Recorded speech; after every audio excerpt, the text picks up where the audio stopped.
is Derek Lucchese, and the name of our business is Both Hands Wood-Fired Pizzeria and Bakery. We started off as just Both Hands. You can see that sign over there.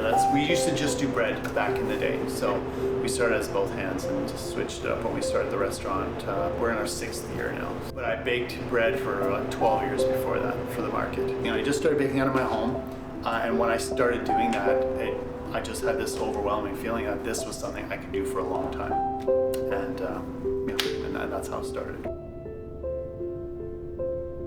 To be fair, we're kind of a hybrid place. We don't satisfy the real hardcore Italian pizza people, and we also can't really satisfy people who want only local stuff. We kind of have a mix. So, all the flour we use is from Brule Creek, that Jeff grows, that's local. We don't use exclusively the cheese farm cheese because we do cut it with some mozzarella, but we use like about a third of our cheese is theirs. Our feta is local. When in season, any of the vegetables we use that we can get, we do tomatoes from De Bruins and whatever else we can get from other farmers, like the spinach and basil that we can get from Baloo's Farms. So we use as much as we can. So I have 2 kids. I have 2 boys actually, both teenagers right now, and they work here. They each work here 1 day a week with us, so that's a bit of a pressure outlet. They get to come and they don't see their friends necessarily, but they do at least interact a little bit with the world. And my wife and I, we trade off here, and we also work together here 1 day a week. So.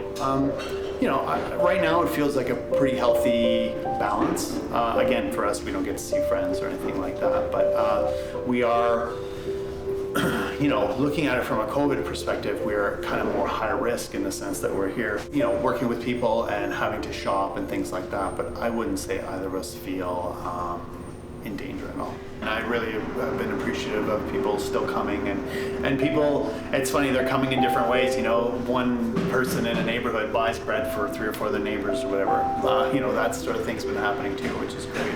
And the other thing that's been happening is that, people are trying us for the first time. People who have, made a commitment to sort of just shop around and support local businesses, and I really appreciate that. And it's nice for us to see people and know that they're okay.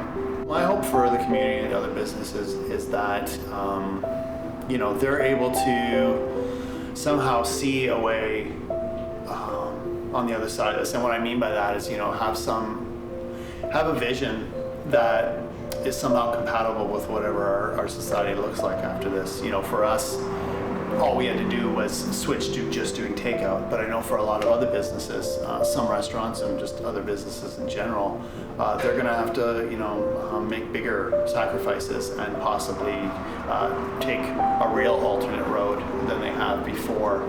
And so, I hope that they can have the ability to do that and do it in a way that's not really, emotionally and taxing and really runs them into the ground. Because again, that's not sustainable either. So I think that really is the challenge, in a sense, the global challenge is to use this time to reimagine and make changes that we want to see in the long term.